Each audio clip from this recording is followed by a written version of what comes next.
Hi, I'm Kenneth Hein. I'm Chief Communications Officer at Code and Theory.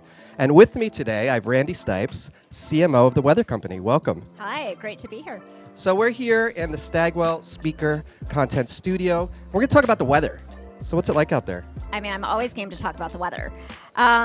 First of all, it's pretty typical Cannes weather so far. It's sunny, it's beautiful. I mean, it's hard to complain. We're in Cannes. It's also sweltering hot. You know, it's funny, we have some digital billboards where we're actually giving people real-time weather conditions. And are they happy to see it? Well, we're getting some real skeptics because, I mean, we are the world's most accurate forecaster, but we have the current conditions and then we have the feels like, and people are questioning like, really? It doesn't feel like it's 80. It doesn't feel like it's 78. It feels like it's 120. Right. So it's warm, but it's beautiful. So we're going to talk a little bit about fandom. So at Sport Beach, we have all sorts of athletes representing all sorts of sports. And we're digging into the concept of fandom and culture. And I know I have friends who are like meteorologist wannabes, and they are fandom galore geeks of the weather. So how does that impact your brand? First, we're thrilled to hear that. Listen, I think weather has gone from being kind of small talk, right? The proverbial, conversation starter, small talk at dinner, first date, to something that people are having more meaningful conversations around because the weather is becoming more erratic. It's kind of off the rails. When you look at, like, case in point, I'm sure there's a lot of people who are watching who are based in New York, and what New Yorkers just went through experiencing all of the smoke from the Canadian wildfires. It was crazy. So, you've experienced it firsthand. So dangerous to go outside. People were starting to pay more attention to air quality because they were personally experiencing this. And that's sadly not an isolated event. We're seeing seasonal norms go by the wayside. So I think people have kind of gone from being, fans and weather geeks, if you will. We love our weather geeks. To now, it's pretty widespread, the interest in the weather, because it is becoming more erratic. So how does that influence marketers and marketing? We like to say weather is the original influencer. I mean, when we think about it, I don't think people really think about it consciously, but when we stop and we think about it consciously, consumers are making decisions, big and small, everything from what do I pack for Cannes to how do I manage my health, going back to the air quality example. Right. Weather is influencing decisions that people make, consumers make every day. It's interesting, Adobe just came out with earlier this year, it came out in their latest digital economy index report. I'll give you a little pop quiz. Okay. So I might fail.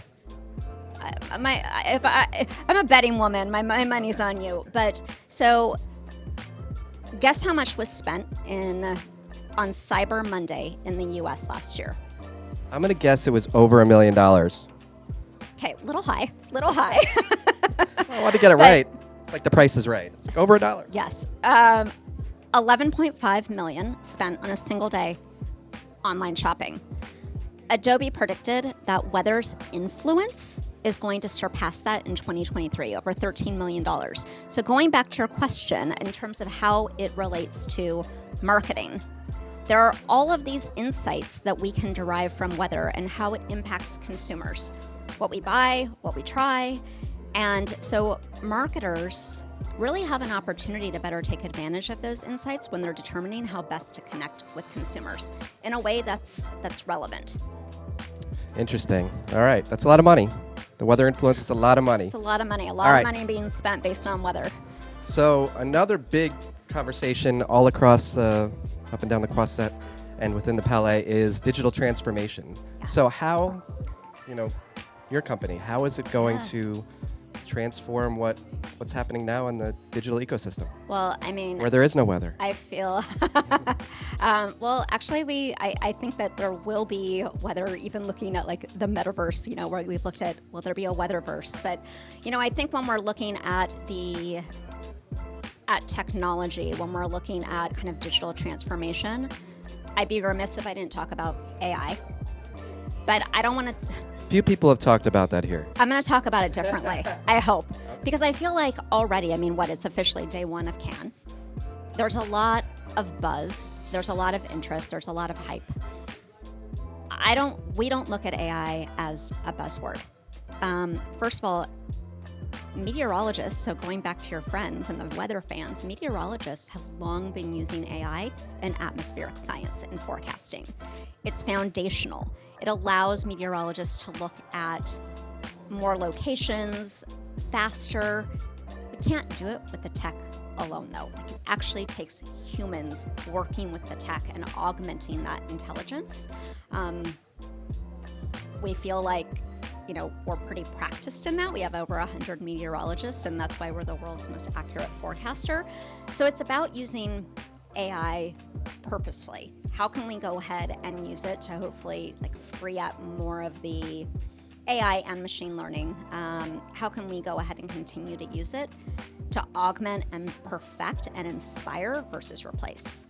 Amazing. And of course, IBM has a storied history with Watson, so yes, you guys had a head start. Yes, and Watson X now. So how we go ahead and make AI scalable and available for enterprises. So AI has long been just part of our foundation, whether it's weather or in the products and solutions that we bring our customers.